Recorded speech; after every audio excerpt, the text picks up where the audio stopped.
কেউ কথা রাখেনি। ৩৩ বছর কাটল, কেউ কথা রাখেনি।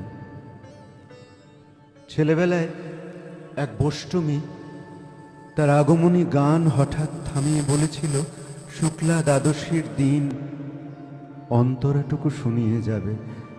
তারপর কত চন্দ্রভূ অমাবস্যা এসে চলে গেল, কিন্তু সেই বষ্টমী আর এলো না। 25 বছর প্রতীক্ষায় আছি। মামা বাড়ির মাঝি নাদের আলী বলেছিল, বড় হও দাদা ঠাকুর, তোমাকে আমি 3 প্রহরের বিল দেখাতে নিয়ে যাব। সেখানে পদ্ম ফুলের মাথায় সাপ আর ভ্রমর খেলা করে। নাদের আলী, আমি আর কত বড় হব? আমার মাথা এই ঘরের ছাদ ফুঁড়ে আকাশ স্পর্শ করলে তারপর তুমি আমায় 3 প্রহরের বিল দেখাবে। একটাও রয়্যাল গুলি কিনতে পারিনি কখনো। লাঠি লজেন্স দেখিয়ে দেখিয়ে চুষেছে লস্কর বাড়ির ছেলেরা। ভিখারির মতন চৌধুরীদের গেটে দাঁড়িয়ে দেখেছি ভিতরে রাস উৎসব। অবিরল রঙের ধারার মধ্যে সুবর্ণ কঙ্কন পড়া ফর্সা রমণীরা কত রকম আমাদের হেসেছে।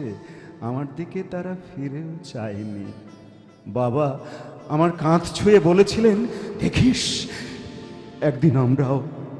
বাবা এখন অন্ধ, আমাদের দেখা হয়নি কিছুই।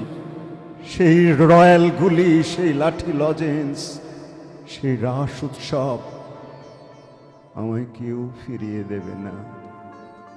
বুকের মধ্যে সুগন্ধি রুমাল রেখে বরুণা বলেছিল, যেদিন আমায় সত্যিকারের ভালোবাসবে সেদিন আমার বুকেও এরকম আদরের গন্ধ হবে। ভালোবাসার জন্য আমি হাতের মুঠোয় প্রাণ নিয়েছি, দুরন্ত ষাঁড়ের চোখে বেঁধেছি লাল কাপড়। বিশ্ব সংসার তন্ন তন্ন করে খুঁজে এনেছি 108টা নীল পদ্ম। তবু কথা রাখিনি বরুণা। এখন তার বুকে শুধু মাংসের গন্ধ। এখনো সে যে কোনো নারী,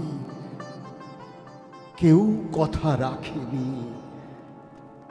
33 বছর কাটল, কেউ কথা রাখে না।